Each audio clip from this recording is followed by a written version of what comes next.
Attention, alongside me is Sam Kirby Hartman Kensler. Yes, sir. Let's go. Our first series is about to get underway as Echo Fox faces up against Counter Logic Gaming. As the analyst desk pointed out earlier, this match is about which mid laner can keep their week one momentum going. Yeah, the mid laners are definitely what everybody's looking at, right? He's an iconic mid laner for CLG, the Aurelian Soul, and his roaming. He does have his work cut out for him this split, though, because Froggen has started off really, really well. 43.2% of his team's damage, and that's not just because his team was doing low amounts of damage, right? He had 806 damage per minute, which is actually insane, for the first week. And the second closest is Huhi, actually at 620 damage. Obviously, those are heavily weighted because we have small sample sizes at the beginning of the splits, and he did play Lucian, but it really does show more in the team's style as well. The team is committed to playing around Froggen. They feed him more resources, and it's very much a mid lane carry team. Certainly does look like it, and it might surprise many to find out that Echo Fox are actually entrusting Grig in the jungle this time to get Froggen rolling. I mean, Akedi, he did have a strong week one performance, but Grig coming in is kind of a surprise here. Yeah, it was surprising to a lot of people, and that's why I went to go talk to the coach specifically about this, because Caden, he actually did not do anything poorly, right? He didn't do anything badly. They didn't take him out because they thought Grig would do better. He talked about they drafted 10 competitive players. They want everybody to actually be an option, and each player has individual skills. They feel like, Grig has been practicing some specific things that they wanted to try out specifically against CLG. So this is definitely a strategy where Echo Fox are incorporating their entire sub squad as they said they were going to do. I tried to ask him even more about, are you really only practicing them? How is this practice going? And he wanted to remain very secretive about how their actual practice is going. But this is very much Acadian didn't do anything bad. We want to do something specific with Grigny. So I'm very excited to see what that specific strategy is. I think against Dardock could always be tough. Dardock, a very formidable jungler, but let's check out the starting lineups. On the blue side, it's Echo Fox. They're going to repeat their success from week one. In the top lane, Looper. Grig stepping in the jungle as the new face, big carry mid laner Froggen, bot laner Keith, support Gate, and their coach Inaro. Yeah, I mean, it's a good point you bring up there at the end, right? He is versus Dardock, who's, he's known as a super aggressive jungler. He's going to pressure you. He could go for invades. Dardock actually had a pretty slow week number one. He is going to be in the jungle, though. Darshan up in the top lane. Huhi in the mid lane. Stixay on AD carry. Afromoo supporting. And Coach Zix on stage, as always. And on the CLG side, we've already talked about Huhi. Kind of be interesting to see how Dardock develops as a player in this team. But for me, let's go back, look at that bottom lane. I mean, Stixay and Afro, they've been good almost since the inception of that new duo. Laxed a little bit, I think, in the last split, but Afro especially has been looking great. And Stixay, face checking some of the wrong places every now and then, but still such a good player. I was so excited to see Stixay and Afromoo pick up the Xayah and Rakan combo specifically. And Afromoo was really the one to pull off the Rakan the best. By far, out of all the North American LCS supports, it seems like he has picked it up very quickly, and he's really adapted to this playmaking style. That's where he has always wanted to exist, right? This play space where he's the one calling for initiations and actually pulling the trigger on those same initiations. There's no latency between Afromoo's call and the guy going for the initiation. It's actually him pulling the trigger, getting the team on the same board, and you can really tell because these are instant, super long engages from him. Whether it is Bard, whether it is Rakan. Hopefully, maybe at some point we'll see his Thresh again. But that's definitely a big point for CLG coming from the bottom lane. And we'll have to see how Echo Fox actually try and shift things more towards the mid lane and what they're going to do with Grig in the jungle. I mean, again, topside has kind of always been a strong point for Echo Fox. Froggen, as always, Acadian when he was playing. But we can talk a little bit about Looper. I mean, a player that we know is so individually talented, but he just hasn't shown off that much yet. I mean, this is the kind of player that probably takes some time to get used to, has to adjust to a very different culture here in the US. But, I mean, certainly a strong player, a former world champion. I think Looper is at least getting more consistent with Echo Fox. Yeah, Looper, more time on the team, definitely helping slowly but surely. A lot of the, criticisms that we have had has been kind of initiating on different page of the team. It's pretty much the opposite problem where we talked about with CLG, where Afromoo is, so well coordinated. Looper sometimes way in front of the rest of the team or sometimes lagging and not quite there at the beginning. And that coordination definitely is something that you will need when playing Counter Logic Gaming. The guys are still fixing up their settings here for the first game of the day, so we have a little bit longer until they get into that champion select. But as far as specific jungle strategies, because this is the real interesting thing about this matchup, they have been specifically practicing something, and they feel like Grig is the kind of linchpin there that can pull it off. Zach is obviously huge. That's something that you don't count on getting through picks and bans, though. So I think it has to be something else, and not one of those go-to junglers. Now, there are some junglers that are strong right now that we've been hoping to see, like Warwick, super high win rate. Nunu actually is very powerful if you design a whole team and strategy around it. So those are the types of things that you might slot someone else in for, because Acadian has always been this guy that wants to fight you in the jungle. Doesn't really strike me as a new player. No, or an Ivan player, right? Which I mean, he can play and he has played, but I mean that might just be a different style that Grig's bringing. I mean, you think about tank reworks that happen kind of in the mid-season. Even Sejuani, who's not seen very much play, is another potential option. So certainly a lot of fun. Grig himself is just busy getting set up again. His first time on the LCS stage this split, so he's going to have to make sure everything's working. And it's funny that you mentioned coordination, because yes, for CLG, that's always been their thing, and they've implemented Dardoch very early and very well into the team, so it'd be good to see that roll on. For EchoFox, if they are dedicated to using a full 10-man roster, that frontline and backline that delightful Rick Fox tweet mentioned. Yeah, I love those tweets. They have confidence. But if you are going to do that, it takes a lot more effort and work to get coordination with 10 different players, especially if you're mixing and matching. What if they're only practicing against each other? Well, maybe not. There you go. It's flawless. Yeah, it's definitely. I like that they're also keeping their practice strategies a secret and a little bit of mystery there to this team. As far as what that training does look like. I mean, Gate already brought out his classic cheese pick of the split. It was Sejuani, of course. Someone has played it. Thank you, Gate, for bringing that one back over from Korean solo queue. I really do like the oddball picks too, and part of the reason why you do lend some credence to the strategy of just practicing against your own hidden squads is that you can pull out surprise things like that. So. Fingers crossed, hopefully we're in store for an exciting one this time around, but it could turn out just to be literally a level 1 plan that they wanted to execute, and we're just going to have to wait to find out. We'll find out soon, Kobe. I can promise you that. About 30 seconds ago until we're up to the draft. In fact, I believe we're coming up even sooner. There's a chance I have information that you are not privy to yet, but here we go. Champ Select. EchoFox and CLG here in game number 1. Right off the bat, the Aurelion Soul. Get him out of there. Smack dab in the middle. First ban there from EchoFox.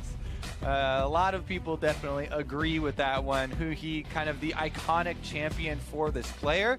Now, taking away Aurelion Soul, though, does not cut off that play style from Huhi. He still likes to roam, still likes to push up his lane and go affect other lanes really early on in the game. And we saw a great level 4 roam with Syndra in our game to the top lane, so certainly can do it there. Hitting on the block though, the other bands for EchoFox and Zach Elise, with maybe even one more jungler to get taken away here as well.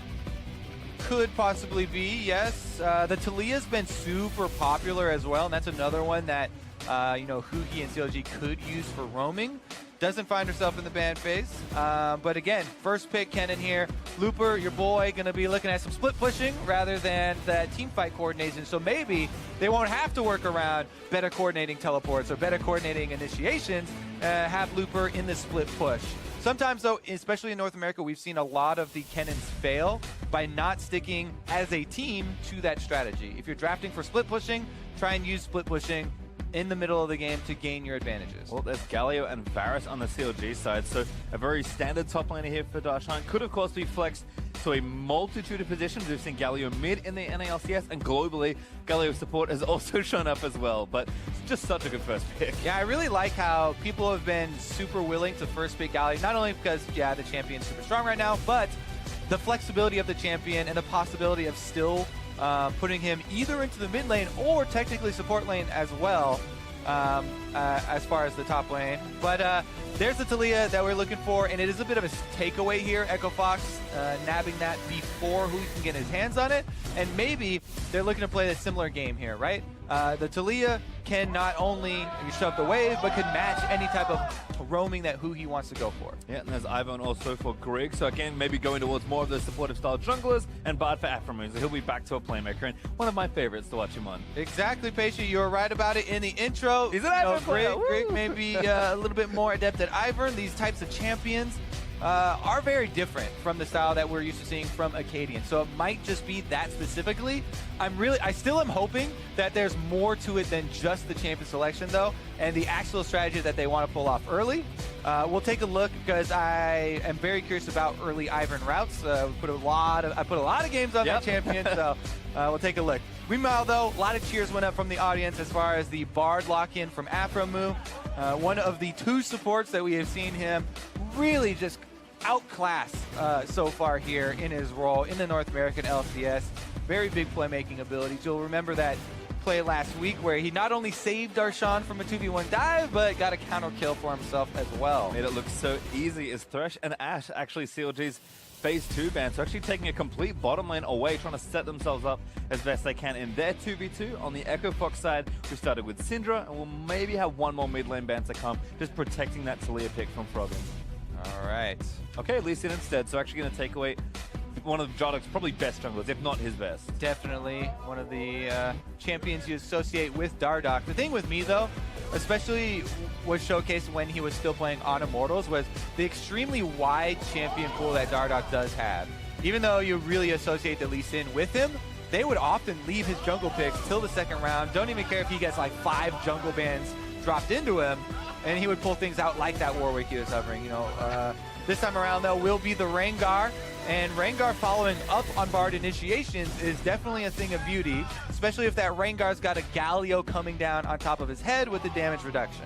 All right, so there's actually a Lucian lock-in. Keith flicked between Twitch and Urgot, having some fun, but actually does decide on Lucian. I assume that's Lucian bot lane. Yeah, I assume as well, because the Taliyah is there. And, you know, recently there have been a lot of tweets, and Double If was streaming some AD carry Taliyah or you know, bottom lane Taliyah. I don't think that's the case, and it looks like Keith is off Ashe duty for good now. He got banned. Got to play some Xayah. Yeah, forced off of it.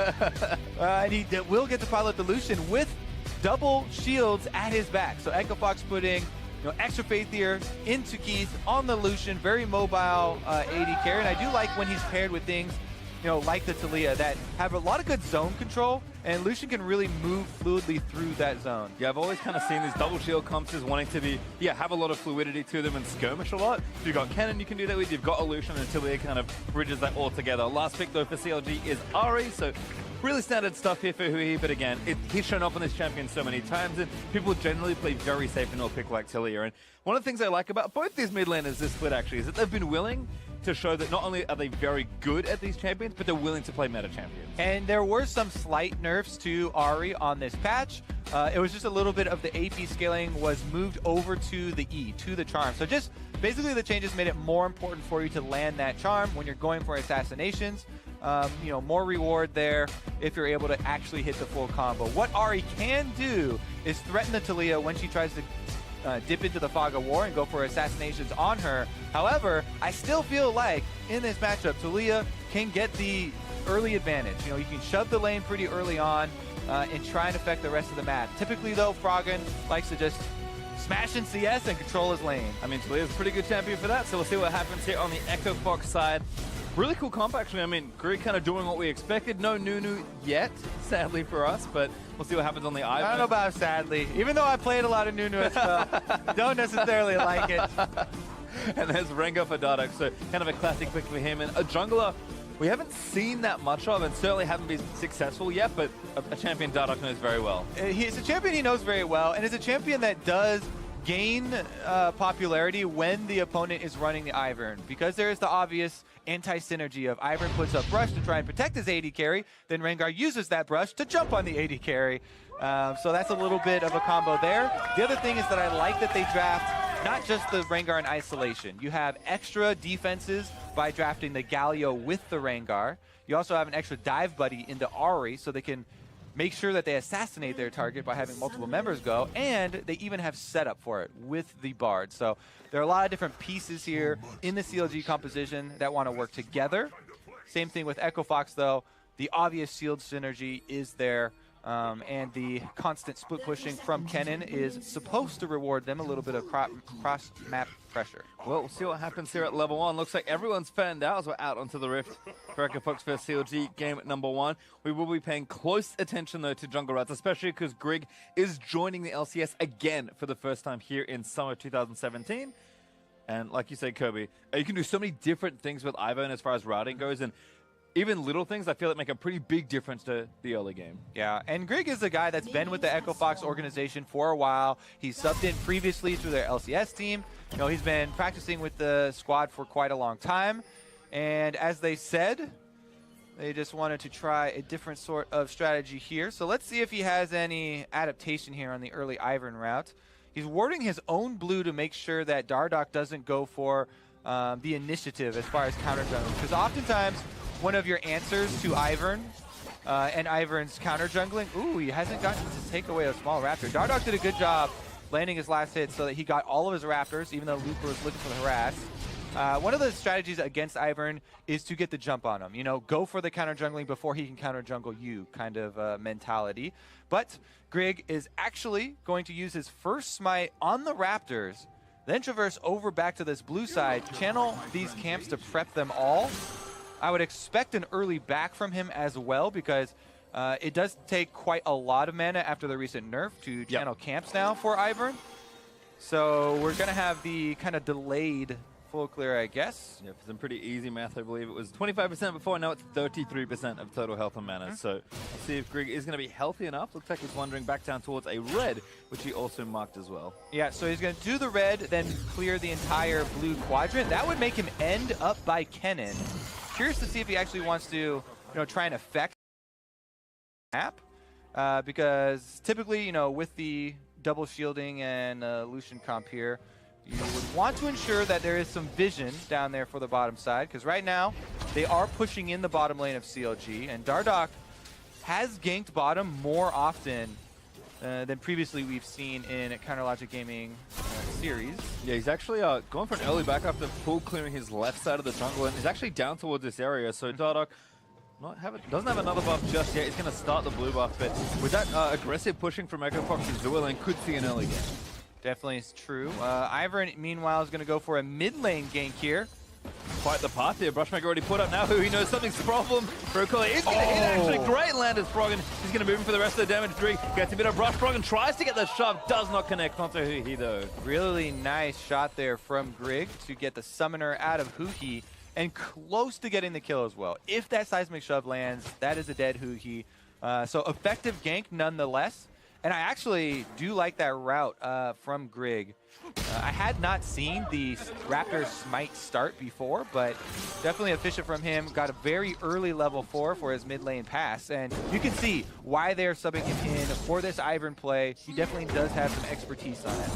Dardoch also not too far behind in experience. Level 4 going to invade, although he's going to take out this ward first after putting him pink in that pixel brush. Dardoch, though, no camp for him to really get, except the marked Krug camp, which he might be going for. Good stun though for Afro in onto Keith.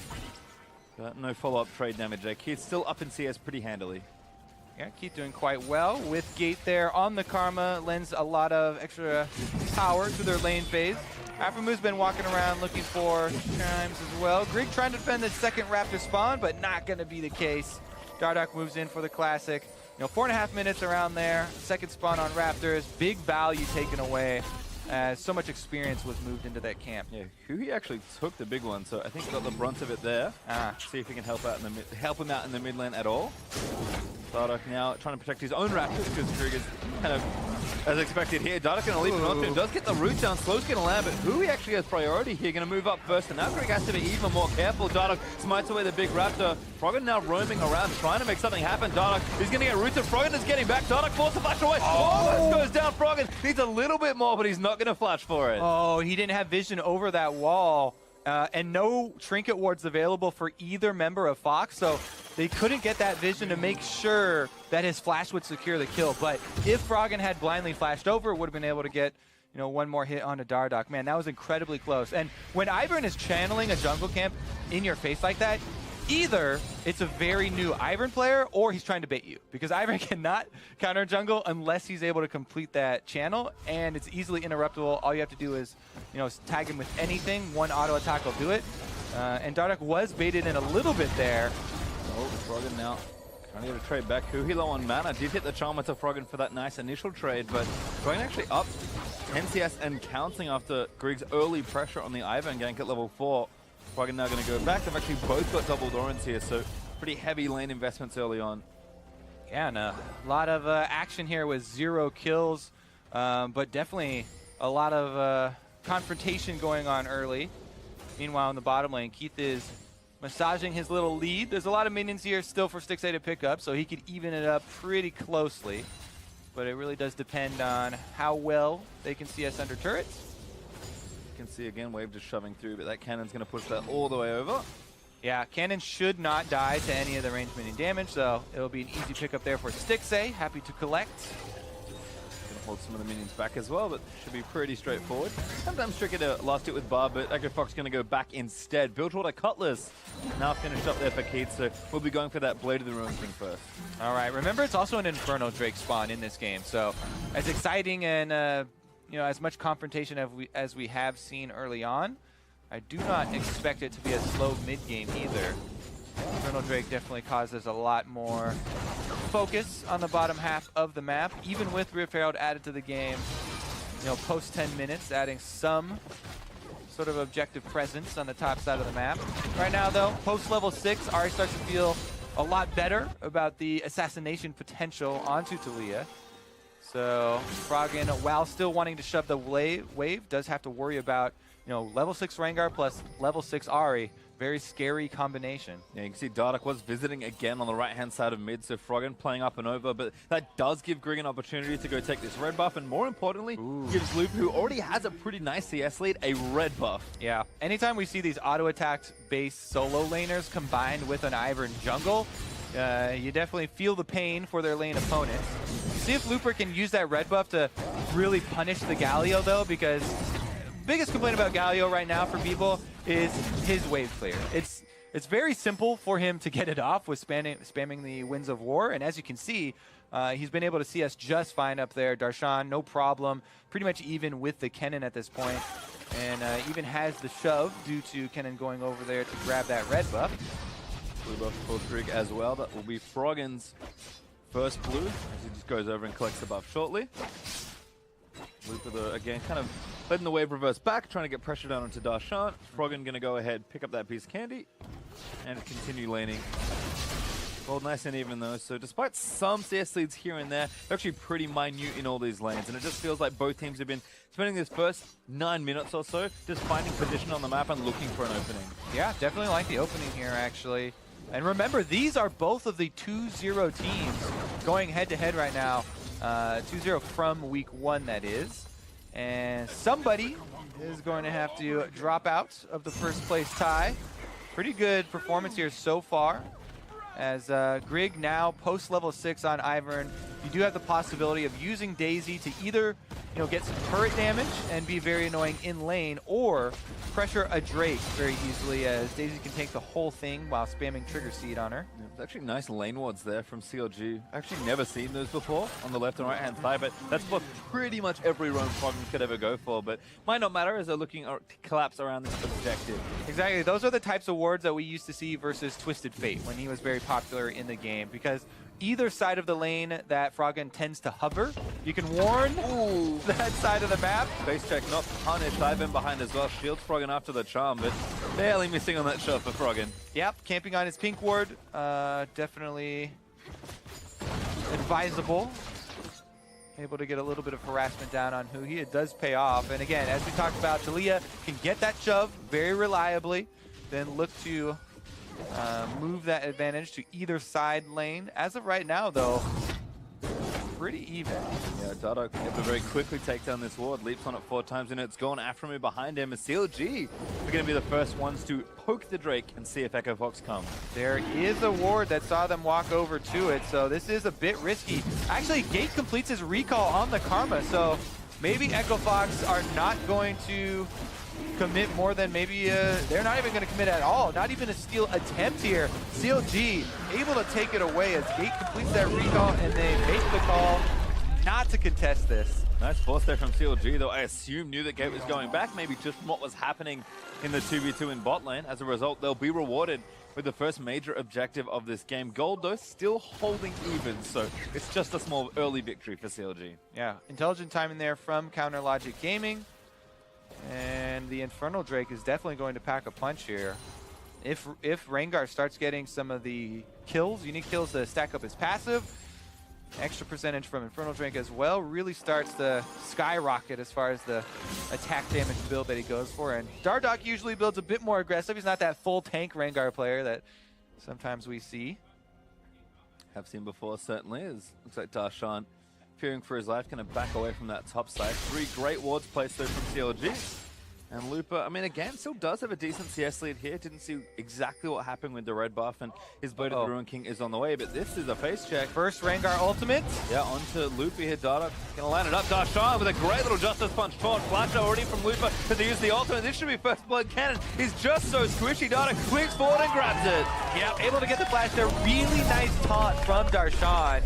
Covers such a wide distance. Looper can't get out of that area, and not only is that first blood, but it's going to be a lot of damage on the turret. Now, Looper gets up in 15 seconds and his teleport is ready, but you don't want to teleport back in and die again, so this is probably going to be first turret gold. Froggen's trying to save it, but it's level 1 Talia ulti now just reaching for that lane, and that's too late. Great push from CLG, and again, they already got the Drake, so what can Fox possibly trade? Super clean opening here from Counter Logic Gaming.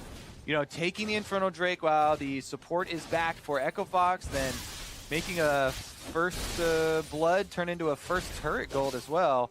And Darshan, so sneaky, gets into the brush on the side here, and Looper right for that pink ward. Pretty easy ultimate there from Dardoch. Take a look at the spacing here from Darshan. Tags him with the very edge of the taunt. We've seen actually a lot of people flash from one side of the taunt to the other side, thinking they can get out of it, and really not respecting the range on that AoE. Looper does the same, and not only does he die, he loses his flash for it as well, plus his turret. And it does kind of feel like an early worry here for Echo Fox, not because, of course, CLG and they've gifted a decent little lead early on, but whenever I see teams pick Cannon, it feels like so much of their game plan revolves in getting this Cannon file or getting him ahead and then abusing his power in a side lane. Yeah, exactly. You want to get him to his 1v1 king status, basically, where no one can split push against him. This is definitely going to delay that and hamper Echo Fox's game plan coming into it. They still can fall back on, you know, Talia roams, and they have extra shields and speed for Keith as well on this Lucian, who's doing just fine in the bottom lane. But yeah, CLG, they have a lot of potential right now as far as the pick-off. Rengar with the Galio combo that we talked about can be set up so easily by a Bard ultimate. Well, instead, Echo Fox just kind of biding their time, likely waiting for this next Drake spawn. CLG don't have too much to really worry about at the moment. Already got some first turret gold, picked up that first Drake as well, so we'll just kind of play through to their next objective also. Another thing to keep in mind as well is the Bard initiation is very difficult, a lot more difficult to dodge if the Bard cast is not seen by your team. So if Aphromoo can throw his ultimate from Fog of War, that makes the job way easier, you know, for Dardoch and Darshan and Huhi and all the guys to follow up on that ultimate and the, you know, the chance of it landing. Another red buff over here for Ivern though means that either Lucian or Froggen could go over and grab that. On mid laners, I actually do like it. Ooh, that was adorable. The Ivern Bush extra harassed there as Froggen's able to get the combo off. Well, it doesn't quite 100 to 0 Huhi. A little tricky to completely kill people. So Froggen will take the harass, although CLG are setting up for something around this mid lane. Looks like right now, but it's kind of clearing out space for the next Drake that will be spawning in a minute 30. But Froggen not feeling too happy about all this pressure. Yeah, they've traded quite a few Raptor camps. Grig himself has gone and counter jungle. Dardoch strikes right back. And Keith is the one to go grab that red buff on Lucian. Blade of the Ruin King is completed, so they are feeling pretty decent about their skirmish. Remember, never underestimate Daisy as well, especially early on. The early impact and the mid-game impact of Daisy disrupting team fights is very big. You want to probably use your smite on her, especially since in pro play nobody really takes challenging smites or skirmishing smites quite as much. So definitely want to keep that in mind. Try and take down Daisy as early as possible because those knockups really get annoying in extended fights. Looks like Greg is almost level 2 on the ultimate as well. So again, kind of the slower nature of this early game has meant that everyone's just kind of farming up. I mean, Echo Fox, despite some missteps, giving CLG an early lead, do have plenty of farm and power in their carries. So I really think it is this next Drake fight that we have to be looking to. And despite the early setback, Looper, I mean, he's still cannon with a Blade of the Ruin King now finished. So he should be abusing 1v1. Yeah, another Inferno on the way. Looks to keep the pace of the game. Very similar state. A lot of wards here for CLG in the red quadrant, though. So Echo Fox moving around in full vision. And Afromu playing with fire a little bit. He really wants to clear that control ward, but doesn't have anything to slip into that brush to go for it. No, not safe at all. Echo Fox instead will clear their own vision out here. Froggen continually shoving mid lane with Talia, kind of forcing her here to shove them very late is one of the advantages, and that does mean Echo Fox are first to this objective, so if they want to start or try for a bait, kind of their time to make a play is right now. Good shot back in onto Afro, chunks him down. Ooh, that's going to be pretty worrisome, but there's the Bard ult. Misses! Oh, misses, but Froggen flashes the stun on the other side. Keep that one to Stixay, because Daisy's going to help him out. The root does land from Stixay's Chain of Corruption. Echo Fox looking back in as Looper finally pops his ulti to try and frontline it. Darshan's made his way down though as Looper isn't going to live through the rest of the burst. Froggen tries to zone out the other side of the team fight and does have wall.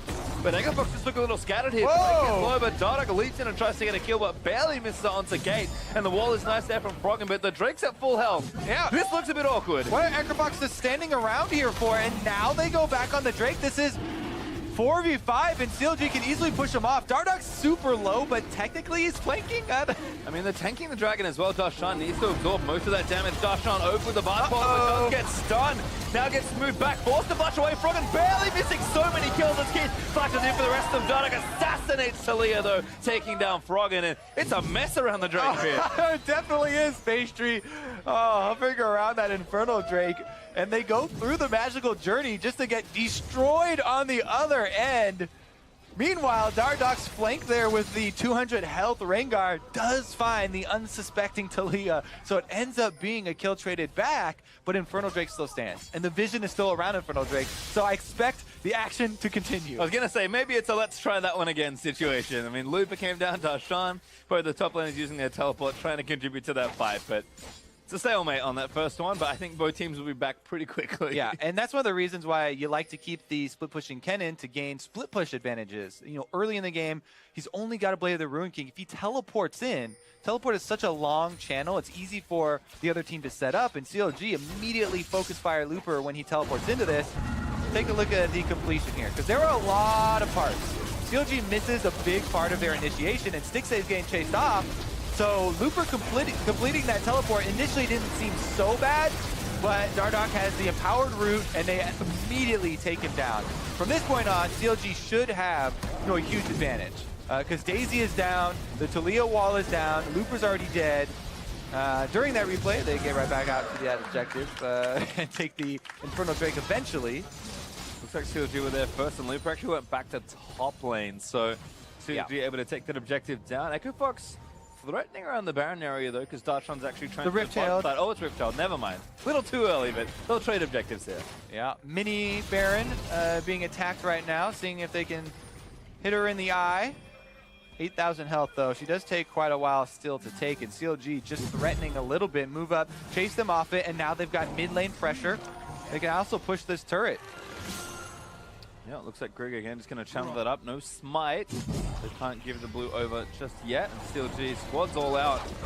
Recalling in that side bush. It's like a Fox kind of scrambling across the map to make a play, I feel like. I mean, went for the Rift Child, did have to trade it for a second Infernal and didn't even get it because CLG were able to get back there. It just does feel like with Looper not being that strong yet and not having a teleport, it's really tough for Echo Fox to do anything around the map. Definitely options kind of wasting away here for Echo Fox. 2 Infernal Drakes stacked up on top of the gold lead for Counter Logic Gaming.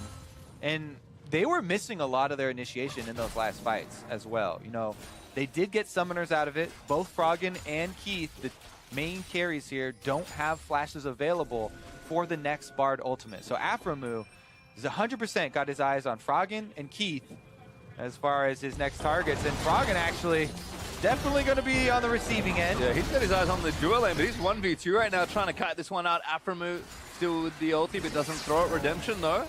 We're going to keep Froggen safe about like a screen and a half away. Redemption almost able to heal up all that Bard damage. Not too bad there. But again, Froggen, if he's going to play in this side lane, will have to be careful. Does have his ultimate to join any potential scuffle in the mid lane, and we've actually moved Keith over here for Echo Fox to try and challenge here and get some turret damage. Hui flashes in there, very aggressive, looks to take it down. It's gonna miss the charm, but does not matter. What are he knows, Kobe? Yeah, no hesitation from Hui. Sees an AD carry in the mid lane and decides that he's out of place. I mean, that's going to give him 4 levels up onto Keith as well. But, man, the flash initiation there.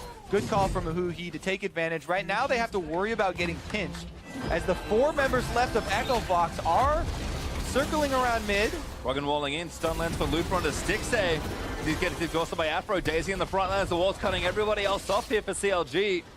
Echo Fox going to back off because looks like Rengar and Galio are coming though. Yeah, it's a possibility they go for a dive, but I think it's pretty rare. Technically, they have the Rengar ultimate and Galio ultimate combo, but turret diving at this stage would be risky, considering Hui did blow everything to get that kill. And Ahri without her mobility is a lot less threatening, to say the least. Well, again, CLG will just take their kills, defend their turrets, and thwart the counter-attack there for Echo Fox. So once again, kind of reset at the 22-minute mark, but CLG have kind of built a quiet lead, I'll say here. Mid laner versus AD carry part 2. All right, Froggen wants this again. Afromoo's not here this time. In fact, here's the bots roaming up. Stick save, shove back in. Oh, he's gonna get it! Destroys one as Gate flashes for the Q, but Darshan, who's gonna taunt him, Justice punch him up against the tower. Doesn't even need to. Gate, he just takes so many hits, and Greg is gonna try and save his support. The Winds of War, not enough as Gate zips away, but Darshan still on the chase. Does flash in. Q, oh, he lands it, and Gate goes down. Uh-oh, even Dardock's actually still on the hunt here on the Rengar, and Root Call is still going. Can see him. Brush set up, but that's risky around a Rengar. Yeah, I didn't know about that brush. Thankfully, Greg far enough away that it didn't matter too much. It doesn't matter at all since the Rengar ult was on, but you can use it for vision, technically. Not on invisible targets, though, I don't think. All right. Well, Looper's bottom side with TP does take a turret in the outer turret, excuse me, on the bottom side of the map. But TP in for Fox, he's going to try and challenge no! Gets the blow up on the key. Needs a bit more damage as Greg will shield his ADC. CLG though still on his Baron. Greg with a smite, ready to try and steal this one away. All right, he's going to go for it. Hui wants to kill him first, though. Hui says no, charm lands in. 6A over the top with the portal does take him down. Now it's uncontested. Just needs to smite it down. Not going to land in. Ahri actually gets it. CLG will secure Baron. But Looper does take down Afro, and there's a double kill for the cannon. So even though CLG got that Baron, we've seen quite a few early smites from Dardock, and I think I saw 78 health or something like that left on the Baron. And thankfully for CLG, you know, Hui was able to get that last hit, but that's pretty scary considering the other smite was down. You know, Echo Fox had already lost Grigney, and in the end, CLG got the Baron, and now they'll be able to push as soon as Dardock and Aphromoo are back up. Well, interesting challenge there for CLG, kind of forcing Fox around the area, but kind of well set up despite maybe the messy smite. And look at this, really good screening here from Hui. He chunks out the AD carry, so Echo Fox, at this point, not only do they have half their members coming from base, but they also barely even have pressure from Keith because he's almost dead, and it really makes this collapse onto the jungler easy. After this, though, things start to get a bit scary. There is a Bard ultimate on both members of Echo Fox, plus the smite is already down, so, you know, there's 0 damage coming from Echo Fox. Still, though, for Hui to get the last hit, I believe, on that Baron, definitely a little bit worrisome. Yeah, I mean, it could have been a stray rock here, maybe. Something could have happened. Keith, I think, was dead, so no bullets flying through on the other side, but yeah, definitely a little risky there for CLG at the end, despite how well they set that up, but all in the past now, Kobe. They got 2 minutes left of Baron buff to play with. All right, let's look to the future then, because CLG could go for the initiation. Looking for it now. That's a blow up on a Greek Dardock. Gets credit for that kill. CLG now 5v4, shoving with the Baron, looking to take the mid, outer, and more Keith. Getting aggressed on by Hui, who dives forward with a Spirit Rush. But again, still playing it safe. Dardock with the ulti, looking for an opening. Ulti's still on for a little bit longer, but they're going to back off anyway and just take the Drake instead. Now this is going to be a gold lead, very sizable gold lead at that, plus triple Drake advantage and Baron buff plus map presence. So CLG with all of the tools right now, even though Echo Fox are pushing mid lane. Oh, they're collapsing. I don't fancy this at all. Echo Fox so far forward. He's going to be the first target stun. He's barely going to miss, but Hui does get the first kill out onto gate. Looper running interference for his team, but Echo Fox got so greedy there. Looks like they're also sending Darshan back down to take out the bottom turret. So CLG defend their mid turret, get the extra kill, and still press the objective. He is 3v1 right now. Though his team's pretty close behind him. Grig gonna get caught by Dardog, who leads in onto it. Bottom turret goes down as Darshan is able to pick that one up here. I mean, mid out is still standing, but Darshan is doing work, and he can fly it with the ulti at any time. Looks like Keith and Froggen gonna now try and put a stop to this. Yeah, CLG are rotating over to secure the escape here for Darshan, but they should definitely go back and spend all that money. They got quite a bit off of that last couple of plays that they were able to pull off. And after they purchase, it'll be a huge advantage that they're bringing to town. Yeah, had about 5,000 gold in the bank, which is almost their entire gold lead, so gonna go back and spend that as Afro, once again, out of vision on the Bard. Yeah, standing on that control ward makes hitting that Bard ultimate really, really easy. Successful use there, they get the quick kill, and the objective afterwards. Bottom turret went down, still a couple of them standing in the middle here for them to start sieging up. Yeah, map not quite as open as maybe CLG would like it when they had the Baron, but still get the turrets that they need. Continue just doing damage here and leveraging all that gold. And as much as we like to point to, oh yeah, it's a another one of these games where we see a team not being able to utilize their cannon split pusher for split pushing advantages, CLG had drafted quite a few tools to pick people off, right? Long range engage from Bard, the assassination potential of Rengar and Ahri. So they have a lot of answers here to that early cannon pick, and we're seeing a bit of them. Afro gets caught. Gets ignited, but maybe not enough damage. Still burning down, but no kill collected. Redemption gonna keep him. Oh, Greg, that's his snipe. Never mind. I thought it was gonna heal him, but no, blue is bad there on that side. Blue is bad for Afro Moo, and he goes down. Grigny with the snipe. Here we go, though, on the bottom side. Hui able to take care of that inhibitor turret. Teleport from Darshan as well. The big force from CLG, 2v2 in the bot side right now. Both of Echo Fox's carries trying to fight them. Froggen, though, is going to get jumped by Hui. Needs to just keep kiting back gate here as well. So there's the shield. Darshan's ulti, not enough to keep him alive, but does look up Keita's Dardock alley-oops for the kill. CLG there, first to the area. Grig ulted up by Stix. They're going to get taunted chain there as well. And there's a Dardock with the double. Still going for more. Leaps in on to get, roots him down as he gets shot back by Frog, and Darshan now with the taunt is able to take the next one. And this inhibitor's going down, and Looper, he's trying to get some work back done, but TP is going to be awfully late here as CLG trying to end the game. Frog is going to get left on, taken down by Dardock, who gets himself a quadra kill before going down. And Looper now the only one left. All right, Looper, 1 versus 2. He's going in on Stix. Oh, leaps in there, does get taunted up, but Stix still firing away. AD cannon ulti doesn't do much damage. There's the ace from Darshan. And everybody's dead, but CLG death timers are 5 seconds on Keith, few more on Grig, so they're gonna back out and not risk any more staying around. I mean, I like it when we see restraint from teams around the Nexus turrets, because Nexus turrets give you the least amount of golden experience of any turret in the game. So unless you're actually gonna finish the Nexus, I never advise sticking around for those turrets, right? People will often die for them, and you're just like, we barely got any advantage off that. Unless you're really going to have someone like backdoor as far as teleporting or something. Regardless, though, Hui again goes for one of those flash plays on Ahri. This time, Froggen able to juke just barely. Because he kites back on a couple of ticks of health there, though, they get a very good heroic entrance. Darshan does catch Keith, who went for that kill and allowed CLG to finish up that inhibitor. Meanwhile, Dardock on the Rengar, putting out the deeps, is able to get a couple of extra kills here for himself. You can see all this abuse of Ivan and Brochet. Dardock is just camping this spot. Yeah, that's rough. God, I can't believe you left all the way there. Picks up the quadra on the Froggen, but like you said, CLG, a bit of restraint there at the end. Already got so much off of that play in the bot lane. So again, back away, reset the situation, and maybe look to Baron in 20 seconds or the Infernal Drake following a minute after. Sticks Vera stats coming up. This game hasn't died, so Infinity KDA, no problem. Technically, that's not how we judge that stat, but all divide by 0, no problem. I can do it. You may be the only person that can. As CLG back to the a lot of work. After taking that tier 2 in top lane. Very impressive, certainly, for Kobe.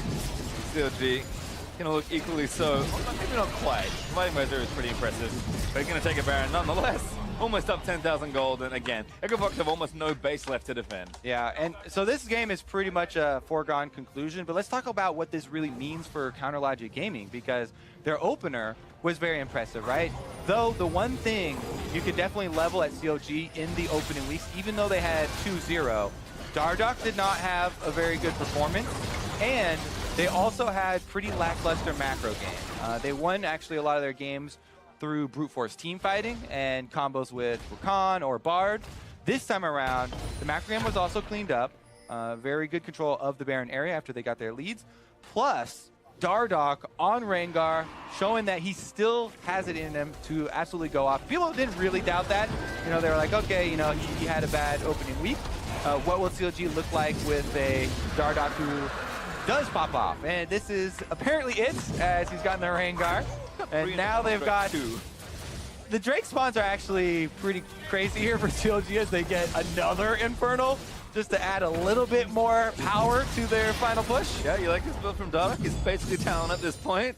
Just building 3 lethality items in a row. Did we say at the beginning, you know, Dardoch is not the tank Rengar? And this is the one you like to see. Going for the assassinations. They are ahead, and they do have the Drakes to back up this build. Certainly do. Dardoch with an immense amount of strength at this stage of the game. And it is nice. I mean, it's sad for Aphromoo fans when it's not ridiculous highlight after ridiculous highlight, but always a good thing for the overall look of CLG as a team. Aphromoo isn't every single highlight in a single game, and Dardoch is shown up certainly as well. Spread the love around. Team game here, boys. All right, so next step is... Team game here. Rengar got a quadra kill and Aphromoo is going up on Bard. Yeah, totally a team game. Take turns.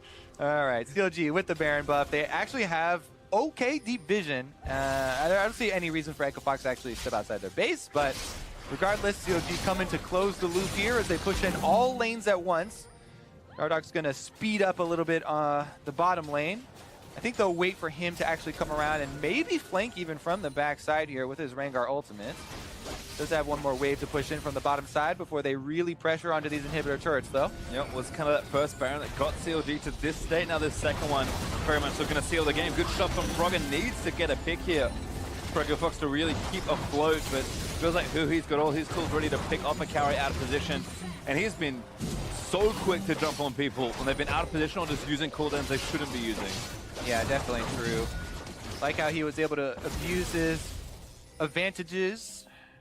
Now the Iron Brush is going to make it a little bit more annoying to go for this. Now they time out, and Baron buff will take care of it. Extra pressure here. Dardoch rotating up from the bottom lane to help Huhi. And that's a lot of assassination potential here for the Taliyah. Froggen has to be a bit careful. Darshan has flash, Dardoch has flash, Huhi has flash. Well, the start actually just going to get kind of muscled on by CLG. They will take it down as Darshan taunts in the front lines to keep it safe. Daisy already popped as well. Darshan not quite going to dodge the knockup, but very tanky with the 3 items finish. Yeah, watch the cooldown on his taunt. Next time it is up, he could very easily go for the taunt flash. We've seen it catch a lot of people off guard still, even with how popular Galio is. Bard ultimate at the ready. Again, just going to push forward. Look for this mid in here. Spot's already open. Dardoch actually gets shoved back in the bottle. It's going to disengage the fight. Only gets Daisy and Gate, though. Nice move there from Froggen to get a chunk on one of the key DPS members. You know, we talked about Dardoch going full offensive build. Froggen able to punish him a little bit and buy his team some time, which is operation number 1 here for EchoFox. Buy themselves some time. And CLG have actually just kind of backed off after that, again showing similar restraint to they did after taking that bot in. Hib not wanting to press the advantage too far, but does delay the game by quite a bit more, and there's nothing to really take off the map right now, but a significantly smaller Baron power play for CLG, kind of amassed all the lead they'll need in this game. Exactly. 10,000 gold, 3 Infernal Drakes, and a Mountain Drake. Seems like pretty sufficient lead to end a game. See if they go for the exposed inhibitors next. No reason to wait, really. Yeah, and that's kind of the thing. I mean, CLG, yes, positioned almost perfectly at this point to do whatever they want to close this game. But that does mean the longer the game goes on, the better things will get for EchoFox. They're very bad right now. I do want to stress that, but they will improve slowly if they can drag out the game. The big question being, I just don't think they can from this stage. Yeah, we'll see if EchoFox, because you can still put, hopes on everybody camping a control ward or something, right? Trying to sideswipe somebody, get a 5v1 insta-kill, and buy yourself a little bit more time. Then, try and get another kill through the jungle, pick somebody off. You have to think just basically one step at a time. And number one step is usually looking for sneak plays, using Fog of War. Froggen right now is looking for one of them. They're trying to use Keith as bait at the moment. Good sense there from Aframu. Now Dardoch actually just insta-goes for it. Aframu looks for the ult, he gets the Banshee's Veil only, but now Dardoch, that's it! Oh my god! Chris Froggen's face off! As Dardoch still diving through Dashan, now gonna make the flash happen, looks to taunt in, does get Grigney after flashing in Huhi, tries to follow up, but Ivan's gonna flash out of the way. Dashan though, just a juggernaut in the front line, will not be taken down. It's buying time for the rest of CLG. Dardoch goes aggressive onto Looper as Stixay lands the ulti to combo in. That's going to be enough space for that inhib number one, now moving over to mid lane. Holy moly. Duskblade, full lethality, Rengar coming through here, absolutely annihilating a mid laner. And CLG are going to use that one to push in on Nexus. 3 hits for Dardoch. The first 2 are crits to be fair, but the first one's guaranteed. Still got 1 to follow up with, but my goodness, poor Froggen dead still for 15 more seconds. Taunt into the Gita. Sean actually gets the kill as Dardoch gets the ulti up again, and Looper, yeah, he knows what that means. Run far away from the Rengar, but Dardoch is going to chase him down. Goes back in again, gets yet another kill. Just demolishing the back of EchoFox, and that's going to be game. Nexus exposed, and CLG in style take game number 1.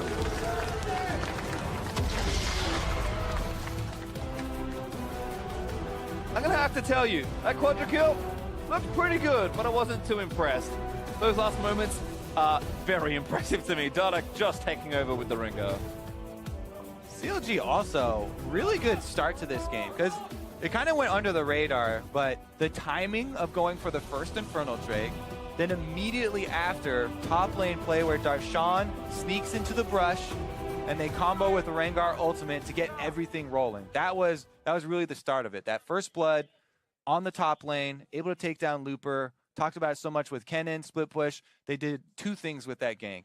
They slowed down the Kennen scaling, not going to be able to get to, the hyper scaling late game split push, plus they got Dardoch off the ground. Well, certainly more than off the ground, was flying by the end of that game. For a deeper dive into that CLG win, let's check in with Rube and our analysts.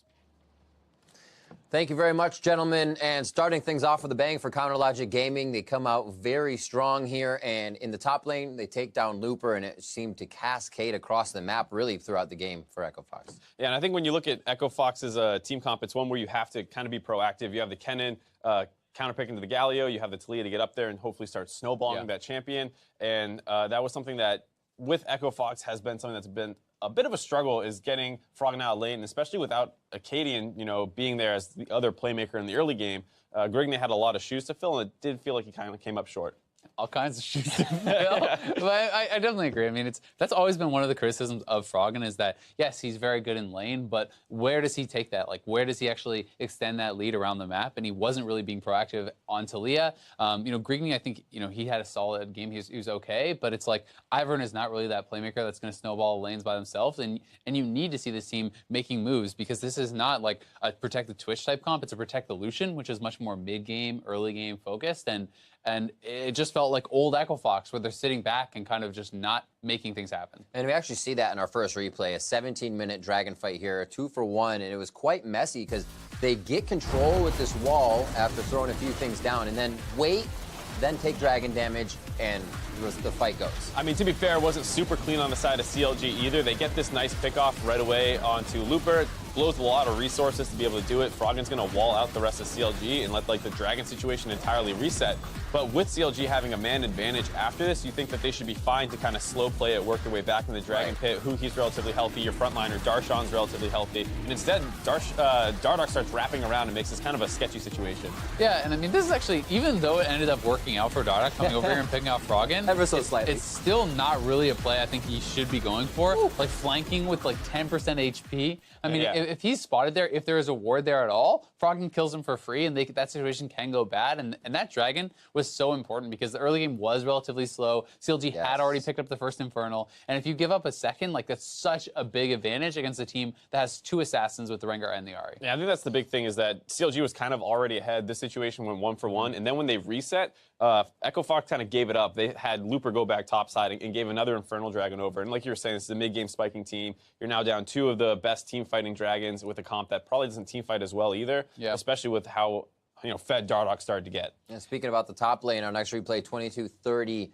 Fox losing 2-0 in this top lane skirmish that comes about as we see Froggen heading towards the top. And this was a bit of miscommunication as well. And this 1v1 wasn't going well for Froggen to start. I mean, it was going pretty well to start, but Stixxay had a really nice outplay. The flash aside, avoid that last hit of the Q, and then this is just like an overchase. This is one of those things where you're frustrated that you didn't get the initial kill. Gate desperately wants to finish it, but walking up near that turret with a Galio there, you can get CC'd so easily by the turret. He takes like 3-4 turret shots, allows a second kill to come through. And the big thing, too, is that right before this, Huhi had made a pick off in the mid lane with the Ahri, a little bit better of an independent playmaking champion, something that Froggen can do. We've seen him on things like Lissandra and Ahri over his career make a lot of plays. The Taliyah pick not working out for him on the 1v1 side lane pickoff, didn't get out of lane and snowball the cannon, so the pick did not make too much sense for how that we generally think this team wants to play, where the jungler and the mid laner have a lot of playmaking independent, and this is not a comp that does that. Yeah, and I mean, while the damage graph is not always telling of a game, like when you're running essentially like a comp that is very dependent on your Karma, you have Ivern, Taliyah is not going to just like solo through a fight, neither is the Kennen. Obviously, they still can be big contributors. Keith had a lot of trouble getting involved because Caitlyn was banned out. He's playing a relatively short-range AD carry against some pretty dangerous components. The Galio, obviously, if you get taunted up there, you're probably going to die. If you get charmed, you're probably going to die. If this Fed Rengar gets on you, you're probably going to die. So it's like, it's rough. But he only got 8,000 damage out, right? Like, if your AD carry is not able to be successful in a composition like this, I don't think that your team is going to win. So I think a lot of this, kind of went sour in the draft. Like, I'm personally not a fan of the Protect Illusion type comps, like Caitlyn, which was banned out, but there's still Twitch, there's still Kog'Maw, there's champions like this, and you don't have to play that sort of comp. But if you are going to, I think you need a better team fighting AD carry, like a better hyper carry. Right, and I want to touch on it before we go to break. The game's obviously not on Grig, but coming into the team, what are our thoughts? What can you do better, or what can they utilize him to do better? I mean, it's a little bit of a question mark still because Ivern is a relatively unique pick in the meta. Pretty much the only support style one there is a Nunu, but he has a lot of different jungling patterns, and he didn't look bad. Like we said, Grignay was able to, he almost turned a couple ganks, got some summoner trades, and then the big problem was that the rest of the team wasn't really doing anything. And that is a bit of an issue because Acadian is often counted on to be the guy who does get the team going, and Grignay didn't do that. Is it Champion? Is it him? It's a little hard to say still. Yeah, I agree. I think he was fine. I don't think it was like a super impressive game. I don't think the game was his fault. It's more based on the way that the team played, right? They weren't snowballing through the cannon, getting that massive split push advantage there. They weren't, able to skirmish early with like a Blade of the Rune King power spike with the Lucian and get him really strong. They just didn't really kind of play to their win conditions. Absolutely. And as we look forward, our player of the game for this matchup is going to be CLG Dardoch, the opposing jungler in that situation, coming out huge with a quadra kill in the base, but before that on the Rengar, not getting himself into trouble this time, playing a bit more measured and really getting the team the advantages. Yeah, 31% almost done as a jungler is pretty impressive in the current meta, given that especially an assassin. This is not like a poke jungler. This is not either the start of spring where Rengar was crazy permaban status. So great game out of Dardoch, stepping up to show what happens for CLG when he's online, because like you said, last week was some of his worst games he thinks he's ever played. And it's really important for CLG and for CLG fans because these are the kind of games that they were hoping for when they picked up Dardoch. And if he can play like this and the rest of the team can play as well as they have been playing, they're a championship contender team. We'll see if they can keep it up. We are going to step away for a quick break, but when we come back, it's game 2 between CLG and Echo Fox. Stay with us. You're watching the North American LCS. That's true. That's